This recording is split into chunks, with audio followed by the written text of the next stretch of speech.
അതില് പോളിംഗ് കുറയാനുള്ള കാരണം എനിക്ക് തോന്നുന്നു ഈ അപാരമായ ചൂട്, ഇലക്ഷൻ പിന്നെ ഈ വോട്ടിംഗ് മെഷീൻ പലയിടങ്ങളിലും തുടക്കത്തിൽ അതിന്റെ പിന്നെ കുഴപ്പത്തിലായി. അത് പോയി രണ്ടാമത് കൊണ്ടുവന്നതിന് മെയിൻ്റനൻസ് ഒക്കെ നടത്തി വന്നപ്പോൾ 1.5 മണിക്കൂർ 2 മണിക്കൂറൊക്കെ ചില സ്ഥലങ്ങളിൽ പോയിട്ടുണ്ട്.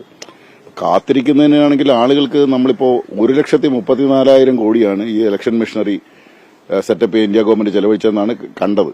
അപ്പോൾ അത് എത്രത്തോളം ആക്യുറേറ്റ് ആണോ എന്ന് എനിക്കറിയില്ല. പക്ഷെ എങ്കിലും 1,00,000 കോടിയോളം രൂപ മുടക്കിയിട്ടുണ്ട്. അവരിൽ ആദ്യം ചെയ്യേണ്ടത് ഈ ബൂത്തുകളിലൊക്കെ വോട്ട് ചെയ്യാൻ വരുന്ന ആളുകൾക്ക് ഇരിക്കാനുള്ള ഈ കസേര, ഫാൻ, വെള്ളം, ഇതൊക്കെയാണ് പൈസ മുടക്കേണ്ടത്. ചുമ്മാ എല്ലാവരും വോട്ട് ചെയ്യുമെന്നും പറഞ്ഞ് ഇങ്ങനെ പ്രധാനമന്ത്രിയും മറ്റുള്ളവരും ഒക്കെ പിന്നെ ഇങ്ങനെ പരസ്യം കാണിച്ചുകൊണ്ട് കാര്യമില്ല. അത് പരസ്യത്തിന് പൈസ കൊടുക്കണം. ആ പൈസ എടുത്ത് നമ്മുടെ ബൂത്തുകളിലെ സംവിധാനങ്ങൾ മെച്ചപ്പെടുത്തുകയാണ് യഥാർത്ഥത്തിൽ വേണ്ടത്.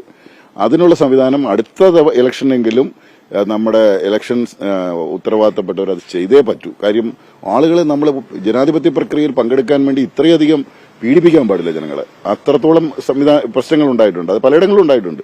എത്ര രാത്രി വൈകിയാണ് ഞാൻ പല ബൂത്തുകളിൽ ചെല്ലുമ്പോഴും വോട്ടിംഗ് നടന്നത് പൂർണ്ണമായിട്ടില്ല.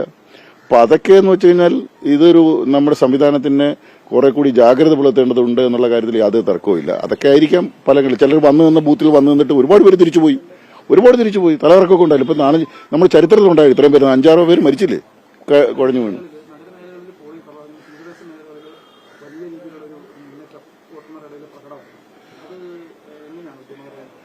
അല്ല, അതൊന്നും നമുക്കിപ്പോ പ്രത്യേകിച്ച് ഇപ്പൊ അതിന്റെ കണക്കുകൾ പരിശോധിച്ചിട്ടില്ല.